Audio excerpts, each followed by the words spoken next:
Ballad of Johnny Arcane by Jim Nail, read by Jim Nail. Chapter 14, right? 14? Mars, Part 3. For a long time he watched the shapes take form on the ridge, and he wondered what they were. Thicker and more rounded than tree stumps, they stood with the regularity of molars in the mouth of a gap-toothed farmer. And when the morning sun struck them, they reflected back enamel white against the brown haze of the distant sky. Johnny sat next to Mars Daniel on the buckboard of the wagon, the little pony ambling ahead of them as they rattled along the dusty road. Mars held the reins limply. The wagon rolled only a little faster than a man could walk. They talked. This Lucy of yours, she a young girl? She was young when I met her. So was I. That was 6 summers ago. So you must have had other girls since then. No, only Lucy. Others have wanted, but I refused. Mars shook his head. You should never refuse a girl, Jimmy Clearlight. A woman is a carriage that a man rides to glory. Johnny conjured up an image of Lucy. The words carriage and glory did not seem to fit. The only word he could think of was destiny. A crow leapt from the dead stump. Mars spoke again. You say you got mummers where you come from. You got mummers here, too. I seen them set up on the streets of Cantankerburg. But they have to be careful. If the blackcoats see a mummer, they'll kill him. Why? Because they tell the truth. What truth? Truth is something you can't tell in words. You have to sing it or dance it. Your mummers, what truths do they tell? Oh, they act out the old stories, the ones we're supposed to remember. Well, tell me one. Tell me a story, Jimmy Clearlight, to pass the time. Johnny didn't know how to answer. The mummers really only told one story, although there were many variations. Once, fire and bandits overran the world. Before that, there was no time. No one remembers no time. The fire and the bandits erased all memory of it. Border binders circled the 4 directions, laying down a line of cornmeal that the fire and the bandits could not cross. But he was captured by Deathbridge and killed. Border binders' followers gathered and made a plan. They moved out to spread his teachings, the rituals that must be followed to keep the borders secure. Some people believe that Borderbinder did not die. He slipped into a side world, and one day he would return. But not everyone believed this. The mummers believed it. In every mummers show, there was a suggestion, a movement, a glimpse not clearly defined. But Johnny couldn't bring himself to tell Mars this story. It made him uncomfortable. He told a simple story instead. Well, once there was this messenger dispatched to a place he had never heard of. The old man who gave him the message said the place was called Doorway, and he drew a map. On the way, the messenger asked everyone he met, "Have you heard of a place called Doorway?" But nobody had. When he got to the spot on the map, there was no town, just a small encampment of tents. The people who lived in the tents wore no clothes, and they spoke a language he didn't understand. He only knew he was supposed to give the message to a man named Red. And there was one man there with bright red hair, so he gave that man the message and left in a hurry. But he wondered about it all summer long. It bothered him so much, he returned in the winter and found nothing. No people, no tents, nothing. He told this to a medicine man, and the medicine man said, "Oh, Then they must have come here from a side world. That's why the place was called Doorway. Mars stared at him. Your mummers tell you that story? No, it's just something comes up every now and then, late at night, around the tables, in the roadhouses. Nobody knows if it's true. Oh, it's true, Clearlight. There are doorways everywhere you look. Sometimes I think there are more side worlds than there are worlds. It will drive you mad if you let it. This is the world we live in. They moved on. After a while, the road folded north and set a switchback course toward the summit, passing between the rows of pillars.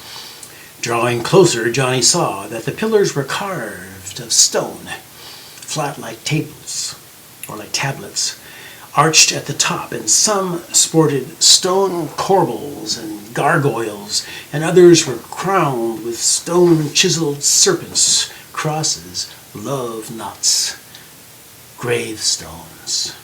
Few burials in the known world were marked by such extravagance, but he had seen them occasionally, mostly on hillsides outside of factory villages. Mars reined the pony to a halt at the crest, and they stared down into the valley below. The gravestones blanketed the entire slope, all the way down to the floor, and to the west and the east into the visible distance. Johnny's eyes followed the road as it flowed down through the stones and disappeared into the swirl of vapors that obscured almost everything. But from here he could see more than he had seen before. Structures emerged out of the haze, odd-shaped towers, some topped with spires piercing the muddy sky, others hollowed out in jagged places, pale daylight leaking through. And every now and then he saw flashes of light across the plain, and there were places where there were bands of light continuously blinking. Small objects were drifting through the sky, like birds, but far away. And there was a sound, one he had never heard before, a little like the sound of the wind, but more nuanced, shifting in pitch and pocked, with occasional clicks and booms. It was not a loud sound, but it was large. It seemed to come from everywhere at once. Well, Jimmy Clearlight, this is where you go into hiding. But first we need to see what you got there in your bindle. I don't want to be harboring a smuggler. They climbed down from the buckboard, and Johnny opened up his backpack in the dusty grass by the side of the road. The things he took out most often, the clothing, the tools, the small objects of beauty, these things had gathered at the top, while the heavier, more ponderous items had settled to the bottom. He retrieved the flat metal box and opened it. This is a map I made of the world I lived in when I was a messenger. He handed it, still scrolled, to Mars. Mars showed no interest in the map. He didn't open the scroll. What else you got in there, Clearlight? He said, tapping his feet restlessly. Every item Johnny drew from the pack was infused with memory.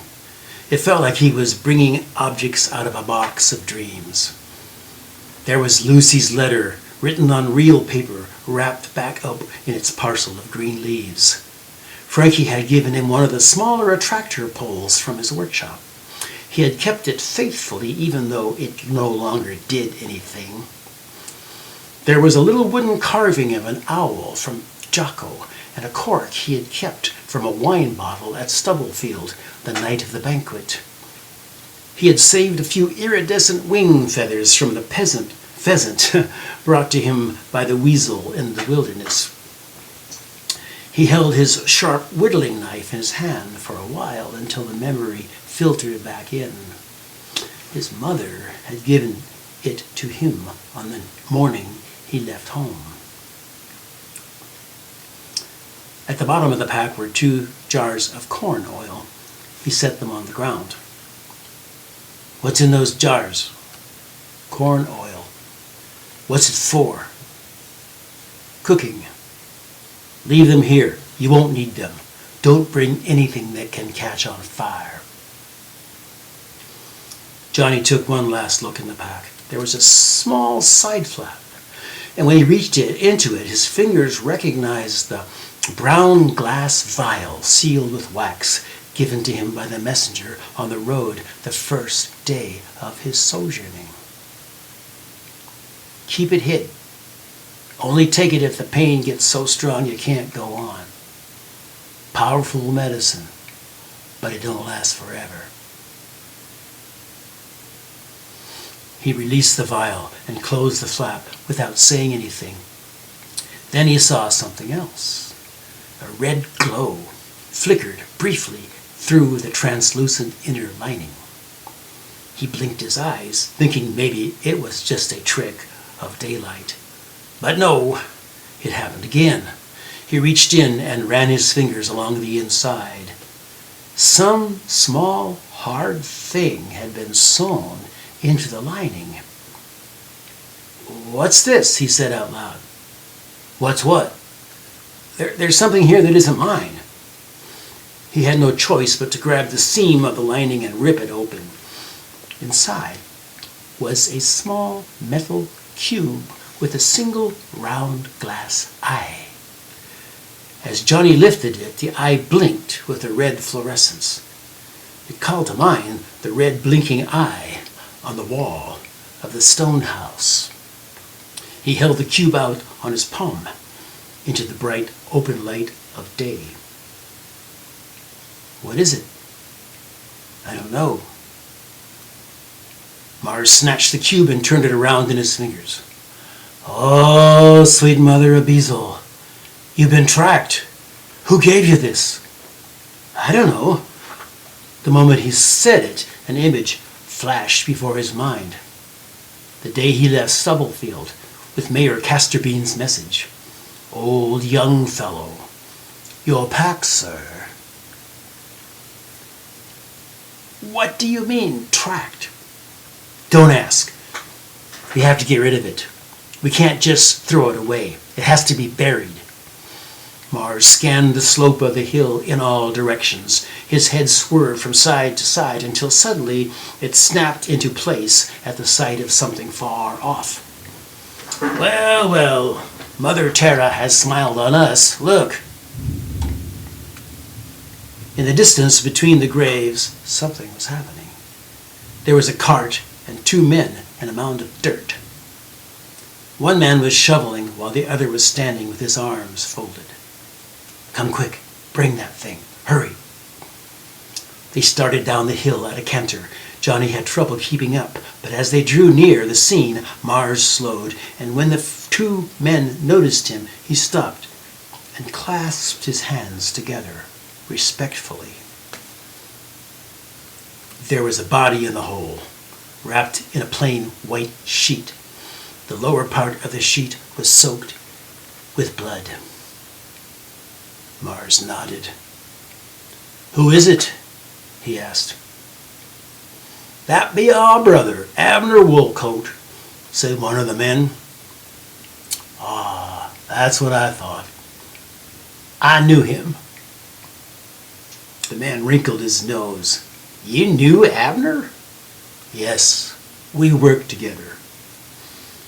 The man gave the other man a puzzled look. "Hell, Abner never done a stitch of work in his life." "Ah, but you underestimate your brother. What about that time when he worked in the foundry?" Yeah, the foundry. We worked together there. He saved my life. There was this anvil. It came loose from the crane, and Abner caught it in his bare hands. The two men looked at each other with identical dumbfounded expressions. It occurred to Johnny they might be twins. So matched were their faces, or perhaps with the departed Abner, they had formed a set of triplets. "I owe this man my life," continued Mars, "but I have nothing to offer.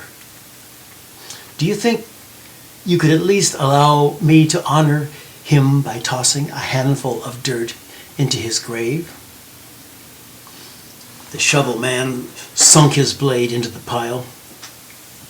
"Suit yourself, stranger. We're just trying to get him to the ground afore the flies come." He scooped up a shovel and dumped it unceremoniously onto the body. Mars folded his hands behind his back and wriggled his fingers. Johnny understood at once and quietly slipped him the metal cube. The dark-skinned man knelt in the dirt pile and cupped a large handful around the object. Then he stood and bowed his head. "Abner, old friend, I'm so sorry it had to be this way," he said, as he tossed the heavy dirt into the grave.